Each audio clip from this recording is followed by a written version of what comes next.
ایک واقعہ مجھے بڑا اچھی طریقے سے یاد ہے. 3-4 سال پہلے کی بات ہے کہ فیضان اعلیٰ حضرت مدنی چینل کا ایک پروگرام ہے، وہ کرنے کی سعادت ملتی تھی. تو 3-4 سال پہلے لوگوں کے میسیج آ رہے تھے کہ امیر اہل سنت سے بھی وقت لے. دیگر مبلغین بھی آتے تھے. 25 دن لائیو ہوتا تھا. تو لائیو میں امیر اہل سنت کے لیے ڈیمانڈ آ رہی تھی. تو ہم نے کہا امیر اہل سنت سے وقت لے لیتے ہیں 20-25 منٹ یا جتنی دیر بھی امیر اہل سنت وقت دے سکیں. مصروفیت تو امیر اہل سنت کی ہوتی تھی. تو امیر اہل سنت فیضان مدینہ میں ہی پیچھے کمرے میں ہوتے تھے. تو میں نے وقت لیا اور حاضری دی کہ وہاں جا کر بات کروں گا، مل کر بات کروں گا. تو امید ہے شاید وقت مل بھی جائے.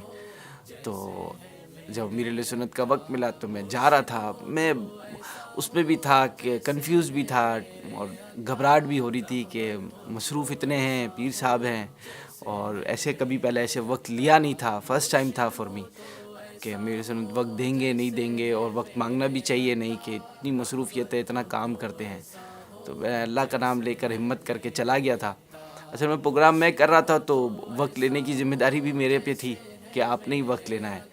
تو میں پہنچا امیر اہل سنت کے کمرے کے باہر کھڑا تھا اور انتظار کر رہا تھا کہ بلائیں گے. تو 2 منٹ بعد بلا آ جائیں. امیر اہل سنت کے کمرے میں حاضر ہوا. تو میں نے کہا حضور آپ سے فیضان اعلیٰ حضرت ایک پروگرام ہم کر رہے ہیں. میں نے پھر پورے پروگرام کی تفصیل بتائی. کہا کہ آپ کا کچھ دیر وقت چاہیے اس پروگرام میں لائیو، 20 منٹ 25 منٹ جتنی دیر بھی آپ آ سکیں. میں نے تو یہ کہا تھا کہ حضور پروگرام بھی آپ کا ہے، جتنی دیر آپ وقت دے دیں، پورے پروگرام میں ہی آپ وقت دے دیں تو کمال ہو جائے گا. تو پہلے امیر اہل سنت نے کچھ دیر خاموشی اختیار کی، مسکرا رہے تھے. پھر فرمایا کہ آپ امیر اہل سنت کی ٹیبل سامنے موجود تھی تو اس پر تحریری کام لکھنے کا، اور یوں فرمایا کہ تحریری کام ہے اس میں مصروفیت ہوتی ہے. تو میں کہا نہیں بس مجھے اندازہ ہے کہ آپ کی واقعی مصروفیت ہوگی، اور بس میں اسی لیے حاضر ہوا تھا اگر کوئی وقت مل جائے تو. تو امیر اہل سنت نے فرمایا تحریری کام ہے. تو میں پھر خاموش ہو گیا. میں نے خاموشی اختیار کی اور میں پھر جزاک اللہ اور میں جانے لگا. تو امیر اہل سنت نے بولا بیٹا رکو، اور پھر قریب بلا کر بولا بیٹا اگر اس طرح اتنی آسانی سے اگر میں ہار مان لیتا تو آج دعوت اسلامی یہاں نہیں ہوتی. تو میں تھوڑا سا کنفیوز ہو گیا کہ مطلب کیا فرمانا چاہ رہے ہیں. خود امیر علیہ سنت نے فرمایا میں بزی ہوں.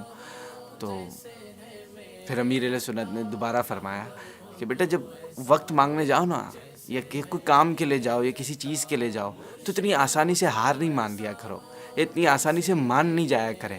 تھوڑا سا پیچھے پڑنا پڑتا ہے، تھوڑا سا لگنا پڑتا ہے، تھوڑی سی کوشش کرنی پڑتی ہے، ایفرٹ کرنی پڑتی ہے. اتنی آسانی سے ہر چیز مل نہیں جایا کرتی، نہ ہی دعوت اسلامی اتنی آسانی سے ملی ہے. اور جب امیر علیہ سنت نے یہ فرمایا تو میں نے پھر گستاخی کی کہ میں نے کہا حضور اب تو میں وقت لے کر ہی جاؤں گا.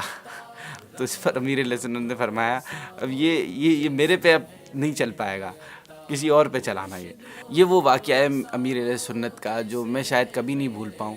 اور اس واقعے سے مجھے جو زندگی میں سبق سیکھنے کو ملا، اور آج تک میں اس کو امپلیمنٹ کرتا ہوں کہ نیور گیو اپ، ہار نہیں ماننی، پیچھے نہیں ہٹنا، پیچھے پڑے رہنا ہے. امیر علیہ سنت نے کبھی ہار نہیں مانی، اور آج یہی وجہ ہے کہ ہمارے پاس اتنے پیارے امیر اہل سنت ہیں اور اتنی پیاری دعوت اسلامی ہے.